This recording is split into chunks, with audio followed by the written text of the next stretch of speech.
Hello and welcome to the ninth lecture of history of western architecture series. इस लेक्चर में हम बात करेंगे रोकोको आर्किटेक्चर के बारे में। इस लेक्चर को स्टार्ट करने से पहले हमने history of western architecture series में ऑलरेडी 8 लेक्चर को कवर कर दिया है, मेसोपोटामियन आर्किटेक्चर से स्टार्ट करते हुए बरूक आर्किटेक्चर तक। अगर आपने वाली वीडियोज़ नहीं देखी हैं तो चैनल पर हिस्ट्री ऑफ वेस्टर्न आर्किटेक्चर के नाम से एक प्लेलिस्ट बनी हुई है, तो आप प्लेलिस्ट में जाके चेक कर सकते हैं, आपको सारे लेक्चर वहाँ से मिल जाएंगे। इस लेक्चर या इससे प्रीवियस जितने भी लेक्चर्स हैं, आपको उनकी पीडीएफ चाहिए तो आप मेरा टेलीग्राम चैनल ज्वाइन कर सकते हैं, लिंक मैंने डिस्क्रिप्शन में दे रखी है। तो स्टार्ट करते हैं आज का टॉपिक, रोकोको आर्किटेक्चर। तो रोकोको आर्किटेक्चर बरूक आर्किटेक्चर के बाद जो डेवलप हुआ उसे हम रोकोको आर्किटेक्चर कहते हैं, और रोकोको आर्किटेक्चर को काइंड ऑफ हम कह सकते हैं और कहते हैं इसे लेट बरूक आर्किटेक्चर। तो जैसा कि हमने बरूक आर्किटेक्चर में देखा था, वो काफ़ी डिज़ाइनर था, इंटीरियर उसको काफ़ी डिज़ाइन करा करते थे और उन इंटीरियर्स को काफ़ी डेकोरेट किया करते थे, ऑर्नामेंटेशन में बेसिकली ज़्यादा वर्क किया जाता था। सेम रोकोको आर्किटेक्चर में भी सेम वही चीज़ को इवॉल्व किया है, और यहाँ पे जो डेकोरेशन है और ज़्यादा डेकोरेट किया जाता है, मतलब और ज़्यादा हैवीली ऑर्नामेंटेड बिल्डिंग्स हमें देखने को मिलती है। जो उनका इंटीरियर है और भी बहुत ज़्यादा डेकोरेटेड या ऑर्नामेंटेड हमें देखने को मिलता है। तो स्पेशली रोकोको आर्किटेक्चर में हमें देखने को मिलेगा जितनी भी बिल्डिंग्स हैं वो काफ़ी ऑर्नामेंटेड हैं, उसके अंदर हमें बहुत सारे ऐसे ब्यूटीफुल्स मोटिव्स देखने को मिलेंगे। ऑन एंड ओवरऑल ये ब्यूटिफिकेशन के ऊपर ज़्यादा इन्होंने जोर दिया था इन रोकोको आर्किटेक्चर। ये रेनेसेंस भी एक डेकोरेटिव था, लेकिन रेनेसेंस से ज़्यादा बरूक था और बरूक से ज़्यादा रोकोको था। तो ऑन एंड ओवरऑल अगर हम आर्किटेक्चर देख रहे हैं तो ये इवॉल्व हो रहा है in the terms of ornamentation. ये तीन आर्किटेक्चर ऑर्नामेंटेड सेंट्रिक आर्किटेक्चर हम इसे कह सकते हैं। रोकोको का बेसिकली मीन यही है कि एक बरूक से डेवलप हुआ। ये बरूक का सिंपल सा मीन था कि इन रेगुलरली शेप्ड पर्ल, और यहाँ पे रॉकलिन जो कि एक टाइप से गार्डन पेबल्स इसको हम कह सकते हैं। तो क्योंकि इनके आर्किटेक्चर में इंटीरियर में पेबल्स और स्टोन्स का काफ़ी ज़्यादा यूज़ किया था, तो इसीलिए इसको रोकोको आर्किटेक्चर के नाम से जाना गया। और ये स्पेशली कहाँ हमें मिलती हैं? France, Germany, Austria, eastern Europe और रशिया में हमें इस स्टाइल की बिल्डिंग्स है, इस आर्किटेक्चरल स्टाइल की बिल्डिंग्स हमें देखने को मिलती हैं। कुछ हिस्ट्री की बात करें तो ये 18th सेंचुरी के आसपास का आर्किटेक्चर है। यहाँ पे आर्टिस्टिक मूवमेंट स्टाइल जब चल रहा था तब की ये आर्किटेक्चरल स्टाइल है। यहाँ पर हम देखेंगे इस मूवमेंट में काफ़ी paintings, sculptures, architecture, interior design, decoration, literature, music और थिएटर यहाँ पे as a art form develop हुए थे। तो स्पेशली हम उसमें अपना आर्किटेक्चर एज अ पार्ट हम इसको डिस्कस करेंगे। तो ये एक पेरिस में डेवलप हुआ था, ये आर्किटेक्चरल स्टाइल मतलब फ्रांस में डेवलप हुआ था, और ये एक रिएक्शन था जो स्ट्रिक्टनेस आर्किटेक्चर में अभी तक देखी गई थी। इवन रेनेसांस और कुछ हद तक बरूक में जो स्ट्रिक्टनेस देखी गई थी, उस स्ट्रिक्टनेस को इन्होंने ब्रेक किया और बिल्डिंग्स को और ज़्यादा फ्री फॉर्म बनाने की कोशिश करी है यहाँ पर। मेनली अगर हम रोकोको आर्किटेक्चर की बात करें तो ये हमें देखने को मिला था किंग लुइस के टाइम पे, किंग लुइस 15 से लेके किंग लुइस 16 के टाइम पर। तो उन्होंने ये आर्किटेक्चर को डेवलप किया एज देयर लेविश आर्किटेक्चर। तो इसमें काफ़ी ज़्यादा मनी इन्वेस्टेड हुआ करता था आर्किटेक्चर में, तो ये लेविशनेस को शो किया करता था, और ये किंग इसे अडॉप्ट किया करते थे। तो वहाँ के जो राजा थे, जो रूरल एम्परर्स हुआ करते थे, जैसे कि किंग लुइस 15 और 16, तो उन्होंने ये अडॉप्ट किया और अपनी लेविशनेस में इसको इंक्लूड किया। लोगों को ये बात अच्छी नहीं लगी कि एक राजा ये लेविशनेस से जी रहा है या रह रहा है बहुत सारा, क्योंकि मनी वहाँ पे खर्च हो रहा था उनके महल या पैलेसेस बनाने में। तो ये ऑब्वियसली लोगों को बात यहाँ पर अच्छी नहीं लगी, और ये एक स्टार्टिंग इसे कह सकते हैं चिंगारी थी ये फ्रेंच रेवोल्यूशन की। तो यहाँ से लोगों को सही नहीं लगा और उन्होंने रिवोल्ट कर दिया। तो यहाँ से एक चिंगारी थी ये फ्रेंच रेवोल्यूशन की। तो फ्रेंच रेवोल्यूशन में भी ये एक पार्ट बना रोकोको आर्किटेक्चरल स्टाइल। बहरहाल हम देखेंगे इसके कुछ आगे कैरेक्टरिस्टिक्स, इस आर्किटेक्चर के कैरेक्टरिस्टिक्स, जैसे कि एलोबरेट कर्व्स हम देखने को मिलते हैं, क्योंकि यहाँ पे कर्व्स का काफ़ी ज़्यादा यूज़ किया था। काफ़ी जो पैटर्न थे वो मिक्स्ड पैटर्न थे, इतना सॉल्व नहीं थे, टेंगल्ड हम इसे कह सकते हैं, और काफ़ी डेलिकेट डिटेल्स थी, तो काफ़ी हाईली डिटेल्स में यहाँ पर काम किया गया था इस आर्किटेक्चरल स्टाइल में।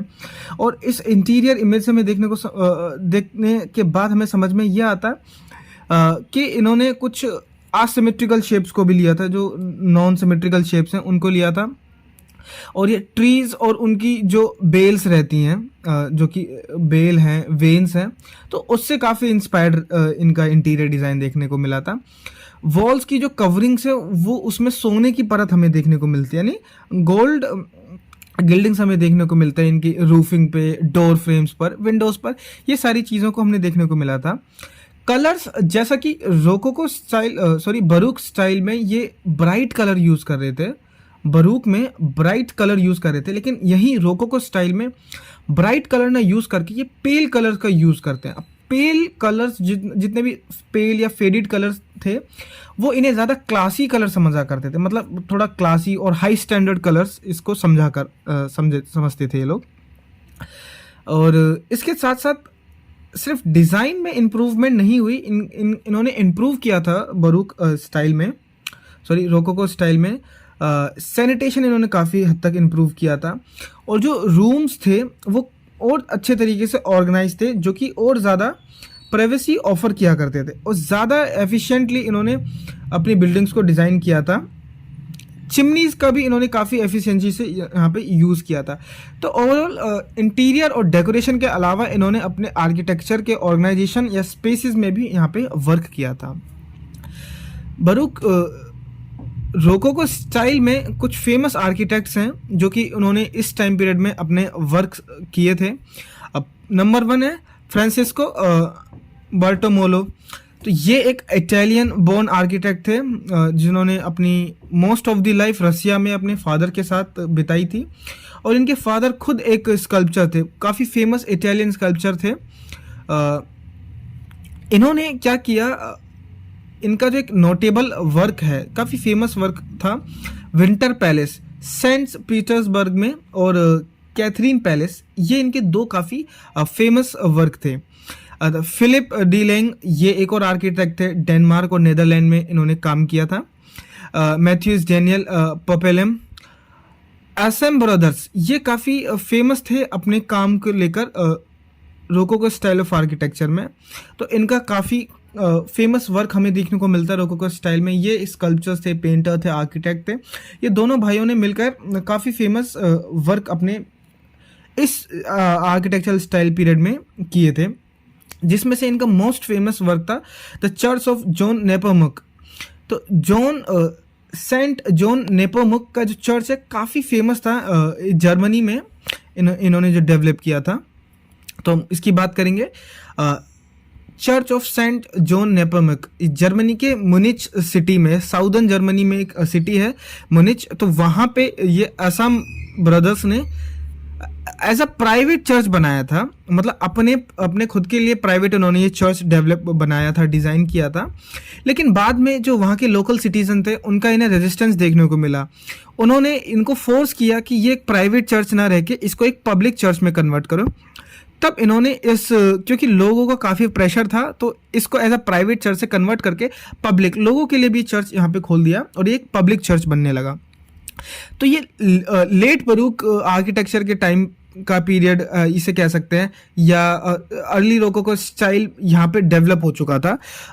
इस बिल्डिंग्स में हमें इस चर्च में ही देखने को मिलता है। तो जो बरूक फसाड, यानी कि यहाँ पे जो इस चर्च का फसाड है थोड़ा सा बाहर की तरफ कॉन्वेक्स निकला हुआ है, ये बाहर की तरफ निकला हुआ है ये फसाड, जो फ्रंट फसाड यहाँ पर हमें देखने को मिल रहा है, राइट। और ये एक काफ़ी कन्फाइंड स्पेस में बना है, बहुत ज़्यादा बड़ी स्पेस नहीं है। जो प्रॉपर्टी का साइज़ है 22/8 मीटर की प्रॉपर्टी स्पेस में बना हुआ है, तो काफ़ी कह सकते हैं सोफिस्टिकेटेड या फिर कन्फाइंड स्पेस में बना हुआ है, काफ़ी छोटे एरिया में, और बहुत अच्छे से डिज़ाइन किया हुआ है ये। यहाँ पे इन्होंने लाइट के साथ प्ले किया है, तो जो भी ये तो टू स्टोरी बिल्डिंग थी और मेनली पेंटिंग्स और स्कल्पचर्स का यहाँ पे यूज़ किया है। उन दोनों के बीच में एक हार्मनी बैठाने की कोशिश करी है। यहाँ पर जो कोयर जो स्पेस रहती है, जो प्रेयर्स ऑफर करते हैं, यहाँ पे सिंगिंग प्रेयर होती है कोयर्स, वहाँ पर स्पेशली इन्होंने इनडायरेक्ट लाइटिंग डाली है। तो नॉट डायरेक्ट लाइटिंग बट एक इनडायरेक्ट लाइटिंग का वहाँ पे इफेक्ट देखने को मिलता है यहाँ पर कोयर्स वाले स्पेस में। इंटीरियर में इन्होंने क्या किया है, ओवरऑल जो चर्च है उसको 3 स्पेस में वर्टिकली डिवाइड किया है, यानी कि नीचे, ऊपर और ऊपर, ऐसे 3 सेक्शन में इन्होंने डिवाइड किया है, यानी वर्टिकली 3 सेक्शन में डिवाइड किया है। पहला सेक्शन है नॉर्मल लोगों के लिए, जो बाहर के जो नॉर्मल सिटीजन्स थे उनके लिए पहला सेक्शन यहाँ पे डिज़ाइन किया है। जो यहाँ पर बेंचेस हैं, तो जो बेंचेस वाला सेक्शन है जो हम इस इमेज में दिख रहा है, ये नॉर्मल लोगों के लिए, और ये काफ़ी डार्क था। यहाँ पे ऐसा इतनी ज़्यादा ब्राइट लाइट नहीं थी, तो एक डार्क एरिया था, और डार्क एरिया को ऐसे सिंबलाइज किया है जो लोगों की, वहाँ की जो बाहर के दुनिया की जो प्रॉब्लम्स हैं, जो पेन्स हैं, जो उन्हें दुख है, दर्द है, वो इस डार्क एरिया से सिंबलाइज किया गया है। सेकंड लेवल पर ब्लू और वाइट कलर से रिप्रेजेंट किया है। तो ये बालकनी वाला जो सेक्शन हमें दिख रहा है, this is the second level. तो ये सेकंड लेवल हुआ करता था जो राजा थे, जो एम्परर थे, जो भी हाई क्लास के जो लोग हुआ करते थे, जो नॉर्मल सिटीजन नहीं हुआ करते थे, उनके लिए ये सेकंड लेवल है, क्योंकि ऑलरेडी वो एक रिच हैं और लेविश लाइफस्टाइल जी रहे हैं। तो इसीलिए यहाँ इस एरिया को वाइट और ब्लू कलर से रिप्रेजेंट किया है। जो टॉप मोस्ट पोर्शन है, नेक्स्ट इमेज में ज़्यादा क्लियर होगा, राइट। ये लोअर सेक्शन हो गया बेंचेस का, जो नॉर्मल सिटीजन है। फर्स्ट सेक्शन हो गया एम्परर्स का, और जो की लोग हुआ करते थे वहाँ पे। और जो टॉप मोस्ट पोर्शन है, ये वाला पोर्शन, इसको रिप्रेजेंट किया है गॉड के साथ। तो ये स्पेस है, जब प्लेस कह सकते हैं इसको गॉड को। तो यहाँ पे हमें क्रॉस भी देखने को मिलेगा। ये जो चर्च का जो क्रॉस है वो भी सेकंड के बाद जो थर्ड वाला सेक्शन है वहाँ पे हमें देखने को मिलेगा। ये सिंपल सा इसका रिप्रेजेंटेशन है गॉड के साथ। इसमें जो रूफ है, तो रूफ में पेंटिंग करी गई है असम ब्रदर्स के द्वारा, और ये काफ़ी इनका एक इम्पॉर्टेंट वर्क पीस है, या फिर कह सकते हैं मास्टर पीस है।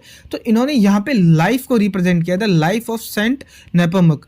तो जो कि जो सेंट नेपोमुक थे उनकी लाइफ को जस्ट यहाँ पे रिप्रेजेंट किया है इस सीलिंग पेंटिंग के साथ। तो ऑनर ओवरऑल ये एक बेस्ट एग्जांपल है, एक फाइन एग्जांपल है सेंट जॉन नेपोमुक चर्च, जो मुनिच में है, जर्मनी में। तो ये one of the best example है रोकोको स्टाइल ऑफ आर्किटेक्चर का, यहाँ पर हमें देखने को मिलता है।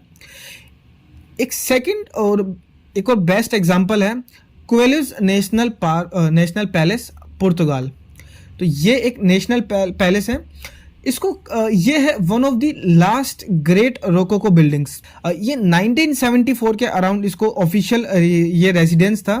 पुर्तगाली जो प्रिंस थे जॉन 6, उनका ये ऑफिशियल या फिर ऑफिशियल रेजिडेंस था।